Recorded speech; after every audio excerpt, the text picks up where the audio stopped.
trong banรูปបែបនេះសម្រាប់ធ្វើជា profile តាំងនៅលើ Facebook បងប្អូនអាចមើលវីដេអូនេះបានដែលខ្ញុំនឹងបង្ហាញជូនវិធីចំនួន2ដើម្បីឲ្យបងប្អូនអាចយករូបភាពនេះទៅប្រើប្រាស់បាន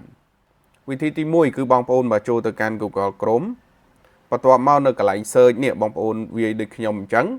ហើយបងប្អូនចុច search ទៅនៅពេលនោះបងប្អូននឹងទទួលបាន website មួយដែលមាន logo ពណ៌បៃតងអញ្ចឹងបងប្អូនចុចលើវាមកបាទយើងរងចាំបន្តិចបន្ទាប់មកបងប្អូនអាច scroll មកខាងក្រោមអូសមកខាងក្រោមក្នុងករណីប្រសិនមកបងប្អូនបានឃើញ profile បែបហ្នឹងហើយគឺបងប្អូនចុចយកទៅជ្រើសរើសមួយណាក៏បានដែរប៉ុន្តែក្នុងករណីអូសមកក្រោមអញ្ចឹងហើយពុំឃើញបងប្អូនត្រូវចុចកន្លែង search ហើយបងប្អូនវាយអក្សរដាក់ថាយើងរួមដើម្បីជាតិនេះបងប្អូនទៅសេអញ្ចឹងមកនោះបងប្អូននឹងឃើញ profile ដូចគ្នាបាទពេលដែលឃើញអញ្ចឹងហើយបងប្អូនចុចខាងលើនេះមកបាទចុចលើ profile ហ្នឹងបន្តមកទៀតបងប្អូនបាទអូសមកខាងក្រៅបងប្អូននឹងឃើញបែបនេះអញ្ចឹងបងប្អូនចាប់ផ្ដើមមកដាក់រូបថតរបស់យើងចូលដោយបងប្អូនយកពាក្យថា choose your photo ចុចកន្លែងហ្នឹងមក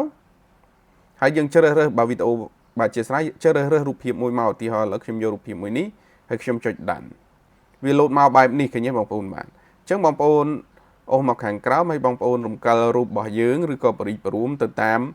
ចំណង់ចំណូលចិត្តរបស់យើងចង់បានបាទឥឡូវឧទាហរណ៍រូបរបស់ខ្ញុំយកប៉ុណ្ណេះបើសិនជាខ្ញុំស្រឡាញ់ពេញចិត្តហើយគឺបងប្អូនមើលមកក្រោមបាទអូសមកខាងក្រោមបងប្អូននឹងឃើញមានពាក្យថា download អញ្ចឹងយើងចុចលើវាមកបន្តមកទៀតបងប្អូនយក download with watermark វាកំពុងតែដំណើរការពេលបងប្អូនចាំប៉ុណ្ណឹងហើយបងប្អូនបាទអូសមកខាងក្រោមមកបងប្អូននឹងឃើញមានពាក្យថា download បាទអញ្ចឹងបងប្អូនចុចកន្លែងហ្នឹងមកបាទរូបហ្នឹងគឺនឹង download ហើយបងប្អូនឃើញហើយពេញហើយអញ្ចឹងបងប្អូនអាចចូលទៅឆែកនៅកន្លែងផ្ទុករូបថតសម្រាប់វិធីទី2គឺបងប្អូនមកចូលទៅកាន់កម្មវិធី Insert បន្តមកទៀតបងប្អូនយក photo បន្តមកទៀតបងប្អូនយក new ហើយបងប្អូនមកត្រូវដាក់បាទរូបភាពរបស់យើងជាមុនសិនមុននឹងយើងដាក់សុំចុះឧទាហរណ៍ឥឡូវខ្ញុំយករូបភាពរបស់ខ្ញុំមួយនេះបាទដាក់រូបហ្នឹងហើយបងប្អូនត្រូវតែកំណត់ទំហំគឺបងប្អូនមើលកន្លែងនេះគេដាក់ថា canvas បាទហើយបងប្អូនយក 1.1 ដាច់ខាតត្រូវយក 1.1 បន្ទាប់មកបងប្អូនអាចបាទបរិយារួមរូបរបស់យើងឧទាហរណ៍ខ្ញុំគិតថាខ្ញុំយកប៉ុណ្ណេះចុះល្មមខ្ញុំយកចេះហើយខ្ញុំចុច text បាទរូបរបស់យើងអាចបរិយារួមរំកិលបានទៅណាក៏បានដែរបងប្អូនណាបាទខ្ញុំដាក់ប៉ុណ្ណឹងតមកទៀតយើងទៅយកសុំបាទអញ្ចឹងសុំបងប្អូនមកអូសមកខាងក្រៅបងប្អូនយកពាក្យថា PIP បាទបន្ទាប់មកសុំនេះពេលដែលយើងយកសុំចូលមកគឺសុំបែបនេះបងប្អូនអាចបរិយាបាទអញ្ចឹងកន្លែងនេះខ្ញុំបញ្ជាក់ដែរថាសម្រាប់សុំបងប្អូនអាចទៅយកពីកន្លែងណាក៏បានឬក៏ដើម្បីងាយស្រួលបងប្អូនអាចចូលទៅកាន់ Telegram របស់ខ្ញុំក៏បានដែរខ្ញុំនឹងតម្លាក់ចូលនៅទីនោះងាយស្រួលបងប្អូនយកមកប្រើប្រាស់បាទអញ្ចឹងខ្ញុំបរិយាសុំនឹងតិចទៀតចុះបងប្អូនបាទប៉ុណ្ណឹងហើយបើក្នុងករណីបងប្អូនគិតថារូបរបស់យើងចង់បរិយារួមទៀតអញ្ចឹងកន្លែងនេះរៀងពិបាកបន្តិចសម្រាប់ insert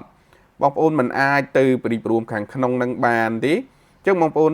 ត្រូវយកសុំនឹងមកលើបន្តិចសិនបងប្អូនយកសុំមកលើបន្តិចមកហើយបងប្អូនចុចលើរូបរបស់យើង